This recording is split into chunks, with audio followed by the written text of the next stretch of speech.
बिहार में इसी वर्ष विधानसभा का चुनाव है। चुनाव से पहले तमाम राजनीतिक दल पूरी तरीके से तैयारी कर रही है, चाहे आरजेडी हो, कांग्रेस हो। इसके साथ ही साथ सत्ता पक्ष के तमाम नेता जो हैं तैयारी कर रहे हैं।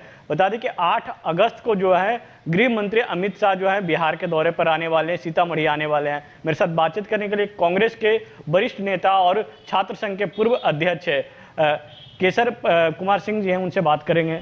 केसर जी, इस साल चुनाव है, चुनाव से पहले मोदी जी बिहार आ रहे हैं, आपके भी नेता राहुल गांधी जी भी बिहार आ रहे हैं, अमित शाह सीतामढ़ी में इस बार 8 अगस्त को आ रहे हैं। किस तरीके से उनके दौरे को देख रहे हैं? देखिए, बिहार की जनता हाईली पॉलिटिकल है, तो केवल अमित शाह नहीं, नरेंद्र मोदी के विजिट को भी बहुत सीरियस नहीं ले रही है, क्योंकि 14 से ही वो मोतिहारी की चीनी मिल की चाय लोगों को पिला रहे हैं। तो ये 14 और 11 25 है, तो 11 साल में तीसरे टर्म में मोदी जी हैं, तो उनकी विश्वसनीयता बिहार के अंदर ख़त्म हो चुकी है। इस बार भी तो मोतिहारी आए। हाँ, इसलिए मैंने याद दिलाया, मोतिहारी के लोगों ने याद दिलाया, और ये प्रशांत किशोर ने भी उनको, जो तथाकथित रूप से क्लेम करते हैं कि मैंने ही ये भाषण लिख के दिया है और ये बात कह रहे हैं, तो कहीं ना कहीं बिहार की जनता के नज़रों में नरेंद्र मोदी इरेलेवेंट हो चुके हैं। अमित शाह के विजिट को कोई सीरियस नहीं लेता है। ये दोनों बेसिकली एक मोनार्कियल आउटफिट में चल रहे हैं, और राहुल गांधी अब एजेंडा सेट करते हैं। पहले बीजेपी नैरेटिव चलाती थी, आज के दिन में हम नैरेटिव चलाते हैं। राहुल गांधी एजेंडा सेट करते हैं और उनको डिफेंसिव होना पड़ता है। तो राहुल गांधी ने as a leader of the opposition पूरे देश के अंदर ये साबित किया है कि हम जो भी बोलते हैं वो सच होता है। कितना भी आप मीडिया मैनेजमेंट कर लें, कितना भी आप मैनिपुलेशन कर लें, कितना भी आपका आईटी सेल एक्टिव होकर हमारे नैरेटिव ख़राब करने का कोशिश करे, लोग अब समझ चुके हैं कि हमसे गलती हो गई है। लेकिन हमारे यहाँ एक देसी कहावत है कि जब आदमी खुद गलती कर बैठता है तो पब्लिक परसेप्शन में ये जाहिर नहीं होने देता है कि हमसे गलती हो गई है, लेकिन लोग रियलाइज़ कर रहे हैं। और 25 का जो रिज़ल्ट, अभी जो चुनाव होगा, वो आईने की तरह साफ करेगा। अच्छा, कह रहे 25 में चुनाव होगा। 25 में आपकी पार्टी 2020 में 70 सीटों पर चुनाव लड़ी थी, लेकिन इस बार कितनी सीटों पर लग रही है कि चुनाव लड़ेगी? और क्या आरजेडी है जो उतनी सीटें देने के लिए तैयार होगी? क्योंकि पिछले बार 19 विधायक आप लोग जीत पाए थे। देखिए, आप एक चीज़ को ध्यान से देखिए, केवल एक पार्ट आप लोग डिस्कस करते हैं। कांग्रेस 70 सीट लड़ी। अगर आप ध्यान से उन सीटों को देखेंगे तो हम मैक्सिमम सीटें बीजेपी के सामने लड़े हैं, और आरजेडी की जो सीटें बढ़ी है, तो पिछले दफ़ा अमित शाह तो, और जो नरेंद्र मोदी जी हैं तो पीठ में छुरा भोंकने का काम करते हैं, खंजर भोंकने का काम करते हैं। तो इन्होंने एक विभीषण के रूप में लोजपा के नेता आदरणीय चिराग पासवान जी को खड़ा कर दिया था, तो वो वोट कटवा, जदयू के लिए वोट कटवा साबित हुए। खैर, ये एक पार्ट है। अगर डेटा की बात करें, हम जो कोalition जो है, आप 70 सीट की तो बात कर रहे हैं, 20 की, लेकिन आप 24 के भी रिजल्ट की भी तो बात करिए। 24 में हम 9 सीट लड़े, 3 जीते, चौथे सीट को भी मान के चलिए आप, और वो 24 सीट लड़े तो उनका भी स्ट्राइक रेट देखेंगे, तो बात तो दोनों तरफ से कोalition पार्टनर को करनी पड़ेगी ना। 19 में हम 19 का पार्लियामेंट और 24 का पार्लियामेंट तो आप तय करेंगे ना। लीडर ऑफ द अपोजिशन देश के राहुल गांधी ने अपने आप के को लोगों ने एक्सेप्ट किया है कि यही नेता है जो हमारी बात करता है, और ये जो कहता है वो सच होता है। और उन्होंने, राहुल गांधी जी ने जितनी भी बातें कही वो सच साबित हुई, चाहे वो कोविड वैक्सीनेशन से लेके हो, अनएम्प्लॉयमेंट से लेके हो। उन्होंने कहा कि सुनामी आने वाली है अनएम्प्लॉयमेंट की। आज भी आप देख लीजिए, नीतीश कुमार जी को क्यों घोषणा करना पड़ रहा है आज की डेट में? प्रश्न तो आप लोग को नरेंद्र मोदी जी से जो प्रश्न हमसे पूछ रहे हैं, कहाँ है 2 करोड़ रोजगार? प्रश्न तो ये होना चाहिए कि बिहार को लेबर फैक्ट्री बनाने वाले, उनकी हिम्मत है तो यहाँ इन्वेस्टमेंट इसलिए नहीं कर सकते हैं। मोदी और नरेंद्र मोदी और अमित शाह जी दबाव में हैं। पूरी गुजरात की इंडस्ट्री बंद हो जाएगी, पंजाब की इंडस्ट्री बंद हो जाएगी, हरियाणा की इंडस्ट्री हो जाएगी। तो ये लोग नीतीश कुमार जी के नेतृत्व में तो बिहार को एक लेबर सप्लायर, एक स्टेट बनाने का दर्जा बना दिया है ना। सरकार तो ये भी घोषणा की है कि अगले 2030 तक हम लोग 1 करोड़ लोगों को रोजगार देंगे, नौकरी देंगे, सामाजिक सुरक्षा पेंशन की राशि बढ़ाई गई। तो 1 करोड़ देंगे, दिया क्यों नहीं? 20 साल से तो वो थे, उसमें क्या किया? कितने जॉब क्रिएट हुए? सरकारी नौकरियां घटी है। आप देख लीजिए, बिहार के बच्चे सबसे ज़्यादा जाते थे रेलवेज में, सबसे ज़्यादा बच्चे जाते थे एसएसबी के इंटरव्यू में, सबसे ज़्यादा बच्चे जाते थे एसएससी में, सबसे ज़्यादा बच्चे फौज में जाते थे। आज फौज में, आरपीएफ में, सीआरपीएफ में जो सेंट्रल फोर्सेस की नौकरी थी, वहाँ आपने अग्निवीर का स्कीम ला दिया, 4 साल में रिटायर कर रहे हैं लोगों को। तो आपने तो नौकरियाँ, न केवल बिहार स्टेट की बात मैं कर रहा हूँ, बिहार के बच्चों को, जो बिहार के युवाओं को जो ऑप्शन सेंट्रल लेवल की जो नौकरियों में था, उसके परसेंटेज आपने घटा दिए। आपने कितना इंडस्ट्री किया, बता दीजिए हमको, कौन सी बड़ी इंडस्ट्री लगाई इन्होंने? आप बहुत एग्रीकल्चर के डेवलपमेंट की बात करते हैं, एक भी नया चीनी मिल का धुआं नहीं निकल पाया इनके पास से। तो ये रोजगार आज क्यों इनको चुनाव से पहले क्यों याद आ रहा है? जब बिहार में कांग्रेस मजबूत क्यों नहीं हो रही है अपने आप को? 1990 के दौर में जब कांग्रेस मजबूत हुआ करती थी जगन्नाथ मिश्रा के समय, लेकिन आज जो है कांग्रेस को आरजेडी के सहारा लेना पड़ती है, आरजेडी के पीछे लगना पड़ता है, जिसके बाद सत्ता पक्ष भी लगातार करे पिछलग्गू पार्टी है। बिहार में कहाँ स्टैब्लिश कर पाएगी कांग्रेस? कहते हैं कि अपने ये सवाल अगर मैं आपसे पूछूं कि 70 से ज़्यादा सीट वाली भाजपा नीतीश की पिछलग्गू क्यों बनी हुई है? आखिर नीतीश कुमार को क्यों माइनस नहीं कर पा रही है? बड़ी पार्टी तो बीजेपी है ना। तो आप केवल वन साइडेड सवाल पूछेंगे। देखिए, 90 का जो दौर था, 90 का जो दशक था, 2 पार्टी सिस्टम था, झारखंड था, और जो कोalition की मजबूरियां कुछ होती है, कंपल्सन ऑफ द, देखिए प्रिंसिपल ऑफ डेमोक्रेसी और कंपल्सन ऑफ पॉलिटिक्स दोनों को एक साथ लेके नहीं चला जा सकता है। तो निश्चित रूप से, लेकिन आप ये देखिए ना, हम कितनी सीटें, देखिए कांग्रेस के पास सबसे बड़ा जो एक एजेंडा होता था कि जो कंट्री का सेकुलर जो फैब्रिक्स था उसको प्रोटेक्ट रखना है। हम यूपीए की बात आप करिए, 2004 में जब हमारे मैक्सिमम यूपीए के मिनिस्टर्स रहे, आप 2004 से, नीतीश जी गलत क्रेडिट लेते हैं, 2004 से 9 के बीच में जो डेवलपमेंट हुआ, या 5 से 10 का जो डेवलपमेंट का जो ग्रोथ रेट को दिखाते हैं नीतीश कुमार जी, आप ध्यान से देखेंगे और आप डेटा लीजिए, आप सर्वे कर लीजिए कि हमारे यहाँ से जो मिनिस्टर्स थे, कांग्रेस से doctor Shakeel Ahmad MOS home थे, मीरा कुमार जी थी, अखिलेश प्रसाद सिंह जी MOS एग्रीकल्चर और फूड एंड सिविल सप्लाईज के मिनिस्टर थे, लालू यादव रेल मिनिस्टर थे, जयप्रकाश जी थे, रघुवंश बाबू हिमसेल्फ आज अगर बिहार में वो नहीं है, लेकिन बिहार में मनरेगा, PMGSY, तो 2004 से 9 के बीच में बिहार के जो बदलाव की कहानी है वो नीतीश कुमार से कहीं ज़्यादा यूपीए के सरकार ने लिखी है। जब बिहार में युवाओं के मुद्दे को लेकर आज आप लोगों ने विधानसभा का घेराव करने के लिए पहुंचा, आप लोगों पे लाठीचार्ज भी हुई, छात्र संघ के पूर्व अध्यक्ष भी रह चुके हैं। बिहार में जो छात्रों पर जो दोहन हो रही है उसको किस रूप से? ये नीतीश कुमार कौन है, कहाँ से आए?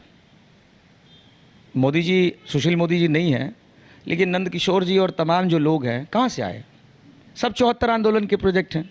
हम लोगों को इमरजेंसी और लाठी और ये और वो, तो जो काम आप करके आए, जिसके खिलाफ आज वही काम आप कर रहे हैं। भाई, बिहार का जो अनएम्प्लॉयमेंट का रेट है वो 3.9% है, जो नेशनल एवरेज 3.2% है, वो ज़्यादा है। आप मुझे बताइए ना, आप पॉलिसिंग के बल पे, लाठी के बल पर कितनों को दबाएंगे? आप नहीं दबा सकते। बिहार NSUI के लोग, अभी पटना यूनिवर्सिटी का स्टूडेंट यूनियन का चुनाव हुआ, हम जीत के आए। तो बिहार के युवाओं को, बिहार के छात्रों को लाठी से नहीं दबा सकते। ये लास्ट इनिंग है।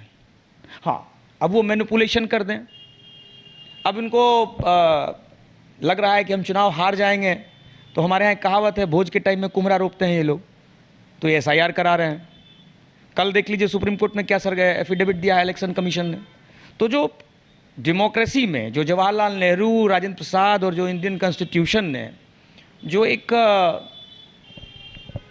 इंस्टीट्यूशंस का, जो संवैधानिक जो संस्थाएं थी, उसको उनको जो स्वायत्ता देने की बात की थी, वो ऐसा लगता है कोई संघ आदमी बैठा हुआ है। ऐसा लग रहा है कि 5 जन में जो छपा हुआ जो आर्टिकल है उसको पढ़ के कुछ कर रहे हैं। अब देख लीजिए किस स्टाइल में फेयरवेल तक नहीं होने दिया धनखड़ जी का। तो इस तरह से जूते की नोक पे डेमोक्रेसी को अमित शाह और नरेंद्र मोदी की जो जुगलजोरी है वो चलाएंगे तो बिहार के लोग बर्दाश्त नहीं करेंगे। बहुत लंबा बर्दाश्त कर लिया। बिहार में कांग्रेस अपने आप को एस्टैब्लिश क्यों नहीं कर पा रही है? कांग्रेस आरजेडी के सहारा जरूर लेती है, लेकिन बिहार में कांग्रेस नहीं कहती है कि हमारा सीएम होना चाहिए, तेजस्वी यादव को प्रमोट करते कि तेजस्वी यादव सीएम हो, क्योंकि लंबे समय के बाद जो कांग्रेस जो है बिहार में इस तरीके से। देखिए, एक प्रक्रिया होती है। आप लोग प्रेस के लोग हैं, चौथे स्तंभ हैं, तो सबसे ज़्यादा अगर हमला हुआ है, सबसे ज़्यादा जो कुठाराघात है तो आप ही के संस्थानों पर हुआ है। आप देख लीजिए, हरिवंश जी बहुत बड़े पत्रकार थे, प्रभात खबर के एडिटर थे, उपसभापति हैं और बहुत पत्रकारिता में लिखते रहे हैं। लेकिन उनके पीरियड में पहली बार ऐसा हुआ कि पार्लियामेंट के अंदर मेंबर ऑफ पार्लियामेंट पूरी रात धरना पे बैठे और उनको सुबह में गोल्डन गेस्चर के लिए चाय पिलानी पड़ी। उन्होंने एक्सेप्ट भी किया। तो कहीं ना कहीं आप जो तेजस्वी यादव पे जो बात करते हैं, तो एक परंपरा होती है, कांग्रेस का एक ट्रेडिशन होता है। ये जो यूपीए जो हम लोग का जो कोalition होता है, हम 5-6 कोalition पार्टनर्स हैं। अभी एक नेगोशिएशन चल रहा है और जैसा कि आपने बताया ये सब अभी बातचीत चल रहा है, 1-2 दौर की बात हुई। तो हमारे लिए ये मुद्दा नहीं है। हमारे लिए मुद्दा क्या है कि हम किस कैंपेन को लेके जाएंगे। अभी कुछ दिन के बाद हमारा कैंपेन भी लॉन्च होने वाला है। जब पप्पू जी को आप लोगों ने पार्टी में विलय करवाते हैं, उनकी पार्टी जो जन अधिकार पार्टी रहती है वो भी विलय कर देते हैं आपके साथ, लेकिन कांग्रेस के नेता नहीं माने जाते। राहुल गांधी जी आते हैं बिहार, लेकिन उनके गाड़ी पर नहीं चढ़ने दिया जाता। कन्हैया कुमार जो सीपीआई के नेता रह चुके हैं वो कांग्रेस में आते हैं, लेकिन बिहार में उनको बेगूसराय नहीं मिलता है, दिल्ली में चुनाव लड़ना पड़ता है। क्या बिहार में वो उन लोगों के सहारे अब कांग्रेस नहीं चल रही? ये एक फेक नैरेटिव है, आप समझ रही है। पहली बात तो मीडिया ने बड़ा प्रचार किया कि मंच पे चढ़ने नहीं दिया। आप खुद कवर करने गए होंगे, वो एक छोटा सा ट्रक था और पहले भी जो सिक्योरिटी प्रोसेस का होता है तो उसमें पहले से लिस्ट दी जाती है। और पप्पू यादव और कन्हैया जी ने खुद से इस इंटरव्यू में इस चीज़ को ख़त्म कर दिया कि भाई ये कोई इशू नहीं है, ये कोई मतलब नहीं है। कन्हैया कुमार जी को आप कहते हैं, पूरे 20 दिन कांग्रेस पार्टी, वो अभी NSUI के इंचार्ज हैं, उनको पूरे देश में युवाओं को, छात्रों को ऑर्गेनाइज करने के लिए किया गया। अभी रोजगार पलायन दो, नौकरी दो यात्रा हुई, पूरे बिहार में वो घूमे। तो पार्टी जहां यूटिलिटी समझती है, कन्हैया जी हो या और भी लोग हों, पार्टी उनको यूटिलाइज करती है। तो ये सब एक फेक नैरेटिव है। ऐसा कहीं नहीं है कि कई ऐसे प्रोग्राम होते हैं जहां सिर्फ जो NSUI का फंक्शन होगा तो वहां केवल कन्हैया जी होंगे। तो ये कहना कन्हैया जी और बेगूसराय और ये कोई इशू नहीं है, ये तो बैठ के तय हो जाता है ना। कन्हैया ने, पहले आप लोग चलाते थे कि कन्हैया को तेजस्वी के पैरेलल चल रहे हैं, तो कन्हैया जी भी ने तो कहा कि हमारा लीडर कौन होगा। तो ये तो लीडर का एक लीडर सिलेक्शन का एक अलग प्रोसेस होता है। भाई शादी हुई ही नहीं और बच्चे का नाम आप रख रहे हैं, तो पहले तो आ जाने दीजिए MLA का, विधायक दल का नेता चुनाव होगा। नेता चुनना तो 1 मिनट का बात है। और ये चीज़ उनसे भी तो पूछिए, नीतीश कुमार को कहाँ डिक्लेयर कर दिया उन्होंने चेहरा, किया क्या? जो चर्चा चली तो कहाँ किया? तो ये इशू नहीं है। इशू है बिहार को बचाने का, इशू है बिहार के युवाओं को रोजगार देने का, इशू है कि बिहार के बच्चों को लाठियों से नहीं दबाया जा सकता है। इशू ये है कि एक लीकर को बच के बिहार के भविष्य को नीतीश कुमार जी ने बर्बाद कर दिया। मैं उसमें नहीं जाऊंगा। ड्राई ड्रग्स का, सूखे नशे का बिहार में इतना प्रकोप चल गया है। और आप जिस जंगल राज की बात करते हैं, ये मंगल पांडे जी का जो मंगल राज है भाजपा के लोगों का, क्या है भाई? दिन दिहाड़े पारस जैसे हॉस्पिटल में हत्या हो जा रही है।